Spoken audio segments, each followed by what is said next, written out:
Bayangkan kamu dilarang membeli satu mesin saja. Mesin itu dibuat oleh satu perusahaan di Belanda, harganya ratusan juta dolar per unit, dan Amerika Serikat memastikan kamu tidak akan pernah bisa menyentuhnya. Tanpa mesin itu, kamu tidak bisa mencetak transistor sekecil yang dibutuhkan. Tanpa transistor sekecil itu, chip buatanmu tertinggal. Dan kalau chipmu tertinggal, seluruh ekosistem teknologimu ikut tenggelam.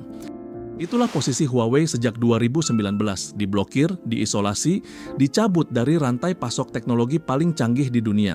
Lalu pada tanggal 25 Mei 2026 di Shanghai, mereka berdiri di podium dan mengumumkan sesuatu. Mereka tidak mengumumkan kemenangan, mereka mengumumkan sesuatu yang jauh lebih menggelisahkan, sebuah aturan main baru.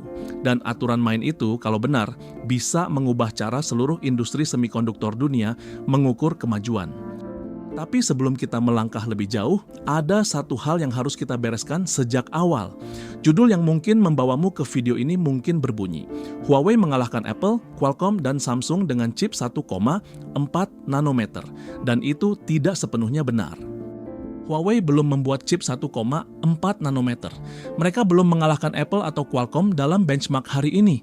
Tapi, dan ini adalah paradoks yang jauh lebih menarik, apa yang benar-benar mereka umumkan justru lebih mencengangkan dari klaim itu.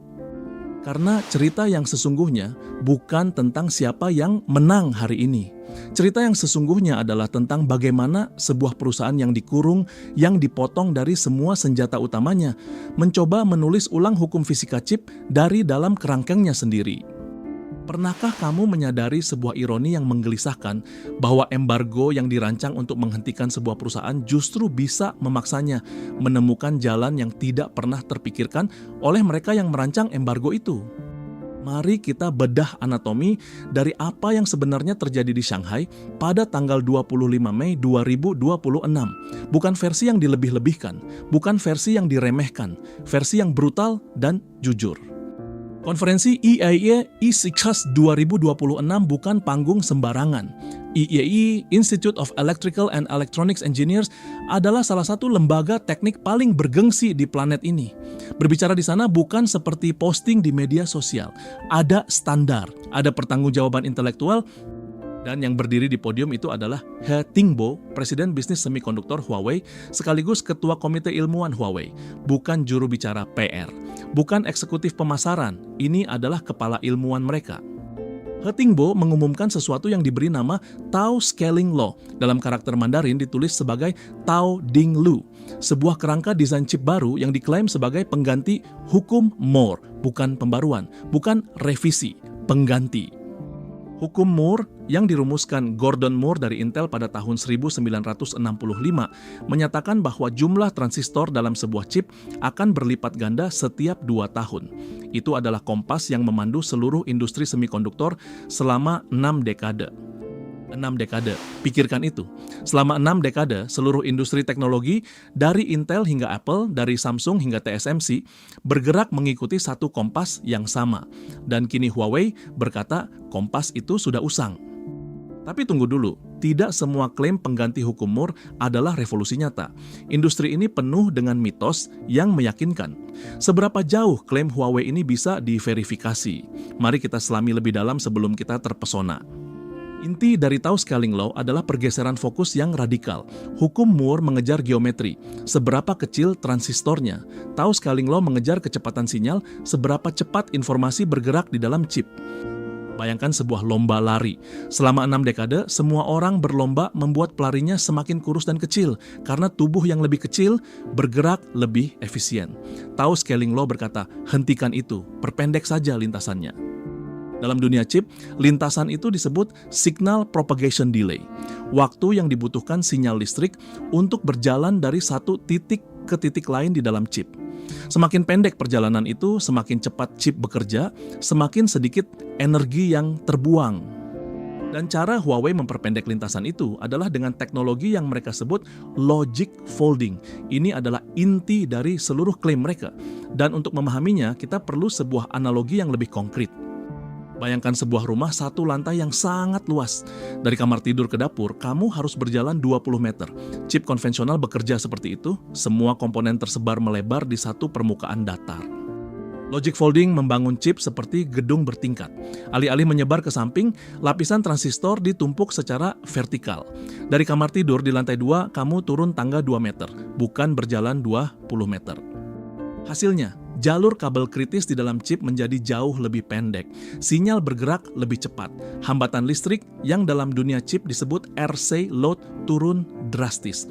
Dan semua ini bisa dicapai tanpa harus mengecilkan transistor itu sendiri. Ini adalah perbedaan yang fundamental. Hukum Moore mengejar sumbu X dan Y lebar dan panjang. Logic folding menambahkan sumbu Z ketinggian. Dimensi ketiga sebagai senjata untuk melampaui keterbatasan dua dimensi. Dan He-Ting Bo menyampaikan sesuatu yang terasa seperti pengakuan pribadi di podium itu. Ia berkata, parafrase dari pernyataannya, bahwa dulu ia mengira butuh 10 tahun untuk sampai di titik ini. Ternyata cukup 6 tahun. 6 tahun dalam kondisi diembargo, tanpa akses ke mesin EUV, tanpa akses ke perangkat lunak desain chip Amerika, tanpa akses ke rantai pasok semikonduktor paling canggih di dunia. 6 tahun untuk sampai di sini. Tapi disinilah jebakan terbesarnya. Sebelum kita terhanyut oleh narasi yang heroik ini, kita perlu bertanya dengan dingin, apa sebenarnya yang sudah terbukti dan apa yang masih sekadar klaim di atas panggung konferensi. Huawei mengklaim kerapatan transistor 55% lebih tinggi dibanding desain planar konvensional. Mereka juga mengklaim target kerapatan setara node 1,4 nanometer pada tahun 2031. Dua klaim berbeda, dua skala waktu berbeda. Klaim 55% adalah klaim hari ini tentang apa yang sudah ada. Klaim 1,4 nanometer adalah klaim tahun 2031 tentang apa yang mereka rencanakan. Mencampur adukkan keduanya adalah cara termudah untuk salah paham. Dan ada satu hal lagi yang luput dari banyak pemberitaan. Huawei sendiri secara terbuka mengakui bahwa mereka tidak punya akses ke mesin EUV. Ini bukan rahasia yang mereka sembunyikan. Ini adalah titik awal dari seluruh narasi mereka. Taos Scaling Law bukan klaim bahwa China sudah memecahkan masalah litografi canggih. Ini adalah klaim bahwa mereka mengubah cara mengukur kemajuan chip sehingga metrik yang selama ini mendefinisikan ketertinggalan mereka menjadi kurang relevan. Ini adalah manuver intelektual yang sangat cerdas. Kalau kamu tidak bisa menang dengan aturan main yang ada, ubah definisi kemenangan itu sendiri. Tapi apakah itu revolusi nyata atau sekadar redefinisi yang meyakinkan? Itu pertanyaan yang harus kita tahan sampai akhir. Tapi yang lebih gila lagi, ini bukan pertama kalinya seseorang mencoba mengubah aturan main di industri chip. Dan sejarah punya catatan yang sangat menarik tentang apa yang terjadi ketika seseorang berani melakukan itu. Ketika Intel memperkenalkan arsitektur X86 pada tahun 1978, banyak yang meragukan relevansinya ketika ARM memilih efisiensi daya di atas kecepatan mentah pada tahun 1980-an, industri menganggapnya sebagai kompromi. Hari ini ARM menjalankan hampir semua smartphone di planet ini. Pergeseran paradigma di industri chip tidak pernah terlihat meyakinkan pada hari pengumumannya. Ia terlihat meyakinkan 10 tahun kemudian ketika semua orang sudah lupa bahwa pernah ada yang meragukannya. Itulah sifat dari revolusi teknologi. Sekarang mari kita bicara tentang realita hari ini. Karena di antara semua klaim tentang masa depan, ada fakta keras tentang posisi Huawei saat ini yang tidak boleh kita lewatkan. Chip flagship Huawei yang paling mutakhir saat ini adalah Kirin 9030 yang hadir di seri Mate 80. Chip ini dibuat oleh SEMIC, perusahaan fabrikasi chip China, menggunakan node yang mereka sebut N+3, setara kelas 5 nanometer. Dan cara SMIC membuat chip kelas 5 nanometer itu tanpa mesin EUV adalah dengan sebuah teknik yang disebut DUV multi-patterning menggunakan mesin deep ultraviolet yang lebih lama, lalu mencetak dan mengukir wafer silikon berulang kali hingga 4 kali. Bayangkan kamu ingin menulis huruf yang sangat kecil, tapi pensilmu terlalu tebal. Solusi DUV multi-patterning adalah tulis setengah huruf dulu, angkat pensil, posisikan ulang dengan presisi ekstrim, lalu tulis setengah lagi, 4 kali, setiap kali, untuk setiap lapisan chip. Teknik ini berhasil, tapi ia mahal secara waktu, mahal secara biaya, dan memiliki yield persentase chip yang berhasil tanpa cacat yang jauh lebih rendah dibanding produksi EUV. Ini adalah harga dari kemandirian yang dipaksakan. Dan disinilah yang banyak orang lewatkan. Dalam benchmark performa mentah, Kirin 9030 Pro masih tertinggal jauh dari para pesaingnya. Beberapa laporan independen menyebut ketertinggalan antara 230% hingga 346% dibanding A9 Plus Pro Apple atau Snapdragon 8 Elite generasi terbaru. 230 hingga 346%. Bukan sedikit. Itu bukan selisih yang bisa ditutup dengan narasi yang meyakinkan di atas panggung konferensi. Itu adalah jurang performa yang nyata dan terukur. Namun hati-hati, disinilah jebakan kedua tersembunyi. Data benchmark Kirin 9030 yang beredar di internet perlu dibaca dengan sangat hati-hati. Beberapa tipster terpercaya, termasuk Digital Chat Station, sudah mengingatkan bahwa ada selisih yang signifikan antara klaim dan pengukuran independen. Ini bukan tuduhan, ini adalah standar verifikasi yang berlaku untuk semua pemain, Apple, Qualcomm, Samsung, dan Huawei. Klaim performa chip harus diuji oleh pihak ketiga yang independen sebelum bisa dipercaya sepenuhnya. Jadi inilah gambaran jujur posisi Huawei hari ini. Mereka memiliki chip kelas 5 nanometer yang dibuat dengan cara yang sangat mahal dan tidak efisien, yang performanya masih jauh di bawah pesaing terdekatnya, dan sebuah roadmap ambisius yang baru akan terbukti atau terbantahkan pada tahun 2031. Tapi sekarang pertanyaan yang harus kita jawab adalah, kalau posisinya seperti itu, kenapa pengumuman ini mengguncang industri? Kenapa saham Semike naik 7,6% setelah konferensi itu? Kenapa seluruh ekosistem pemasok Huawei ikut melonjak? Karena pasar tidak hanya membeli performa hari ini, pasar membeli narasi, pasar membeli arah, pasar membeli sinyal tentang kemana sebuah perusahaan sedang bergerak. Dan sinyal yang dikirim Huawei dari Shanghai sangat jelas, kami tidak berhenti. Dan ada dimensi lain yang jauh lebih besar dari sekadar performa chip. Untuk pertama kalinya dalam sejarah industri semikonduktor modern, sebuah perusahaan Cina mengusulkan hukum panduan bagi industri global. Bukan mengikuti hukum yang ditetapkan Intel, bukan mengadopsi roadmap yang ditetapkan TSMC, bukan mengimplementasikan standar yang ditetapkan institusi riset Amerika, menetapkan hukumnya sendiri, dengan namanya sendiri, di panggung internasional paling bergengsi. Ini adalah perang narasi teknologi yang berlangsung paralel dengan perang teknologi itu sendiri. Dan dalam perang narasi, siapa yang berhasil mendefinisikan metrik kemenangan, dialah yang mengendalikan persepsi kemajuan. Konteksnya penting untuk dipahami secara utuh. Huawei masuk daftar hitam Amerika Serikat sejak tahun 2019. Pembatasan makin diperketat sejak tahun 2022, mencakup bukan hanya mesin EUV, tapi juga perangkat lunak desain chip EDA, material packaging canggih, dan memori HBM. Serangan multifront, bukan satu blokade, tapi jaringan blokade yang saling menopang. Setiap celah yang ditemukan Huawei ditutup dengan regulasi baru. Setiap jalan alternatif yang mereka coba diidentifikasi dan diblokir. Dan di tengah semua itu, pendapatan Huawei pada tahun 2025 tetap menembus 880,9 miliar yuan, setara sekitar 130 miliar dolar. Sebuah angka yang tidak mencerminkan perusahaan yang sedang sekarat. Bagaimana sebuah perusahaan yang diembargo bisa tetap menghasilkan ratusan miliar dolar? Sebagian jawabannya adalah diversifikasi. Huawei bukan hanya pembuat smartphone. Mereka adalah pemain besar di infrastruktur telekomunikasi, komputasi awan, dan kendaraan listrik.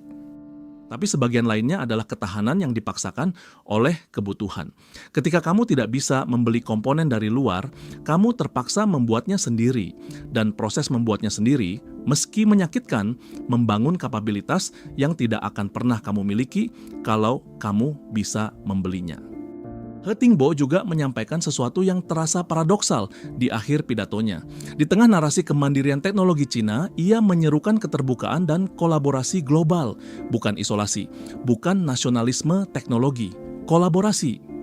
Apakah itu ketulusan atau strategi retoris? Sulit untuk memisahkannya. Tapi pesan itu penting karena ia mencerminkan ambiguitas yang ada di jantung seluruh kisah Huawei. Mereka ingin menjadi pemain global sambil beroperasi di bawah tekanan nasional yang luar biasa. Sekarang mari kita bicara tentang timeline yang sebenarnya, karena ini adalah bagian yang paling sering disalahpahami dan paling penting untuk dipahami dengan benar. TSMC, Taiwan Semiconductor Manufacturing Company, pabrik chip paling canggih di dunia, menargetkan node 1,4 nanometer asli sekitar tahun 2028. Samsung menargetkan sekitar tahun 2029. Keduanya menggunakan mesin EUV generasi terbaru. Huawei menargetkan kerapatan transistor setara 1,4 nanometer, bukan node asli 1,4 nanometer pada tahun 2031. Artinya, Huawei masih tertinggal sekitar 2 hingga 3 tahun dari para pesaingnya. 2 hingga 3 tahun dalam industri chip adalah jarak yang sangat besar.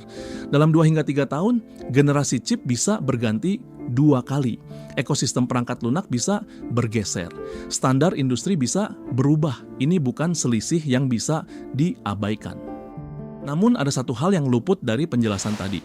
Perbandingan timeline ini mengasumsikan bahwa semua pihak bergerak dengan kecepatan yang konstan. Tapi apa yang terjadi kalau Tau Scaling Law benar-benar bekerja seperti yang diklaim?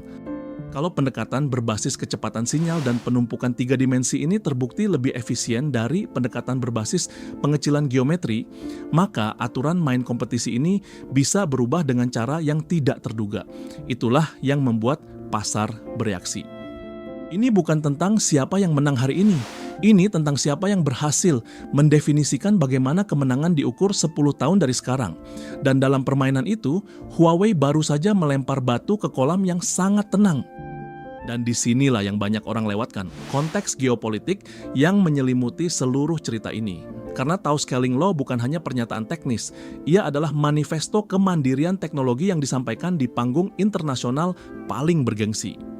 Sejak tahun 2019, narasi dominan tentang Huawei adalah narasi penurunan. Diblokir dari Android, diblokir dari chip TSMC, diblokir dari mesin ASML.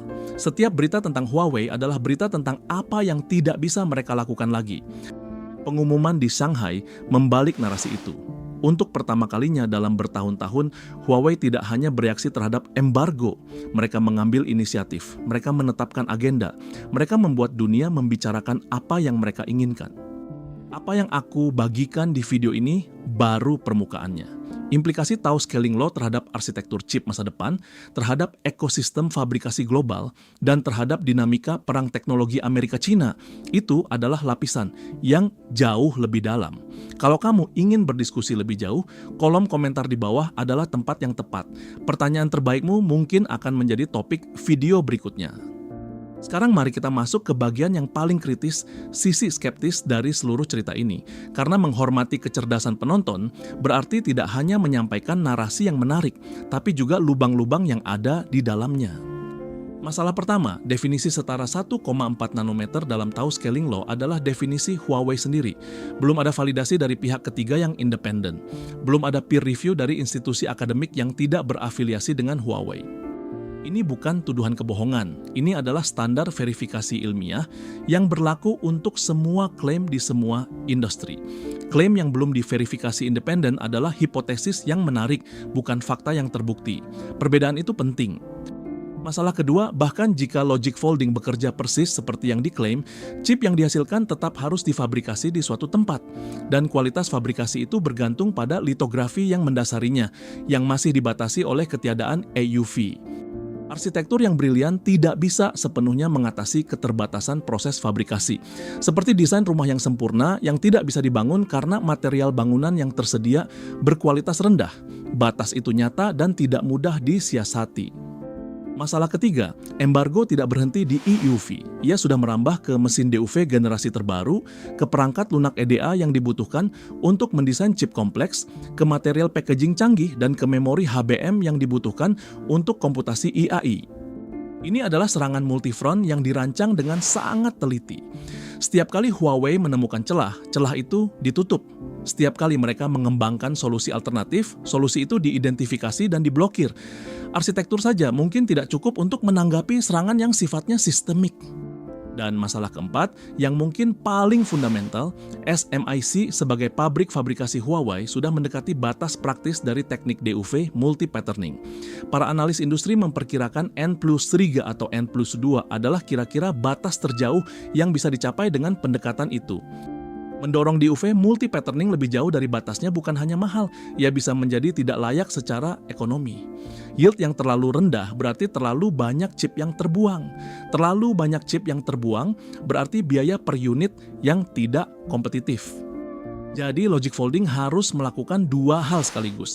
Ia harus memberikan keuntungan performa yang cukup besar untuk mengkompensasi keterbatasan fabrikasi yang mendasarinya, dan ia harus cukup efisien secara proses untuk bisa diproduksi dalam skala yang ekonomis.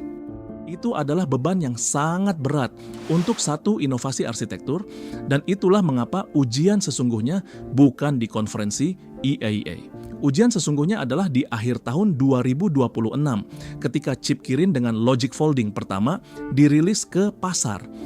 Ketika chip itu ada di tangan para reviewer independen, ketika teardown dilakukan, ketika benchmark dijalankan oleh pihak yang tidak memiliki kepentingan untuk mendukung atau menolak klaim Huawei, barulah kita bisa menilai apakah Tau Scaling Law adalah revolusi atau manifesto.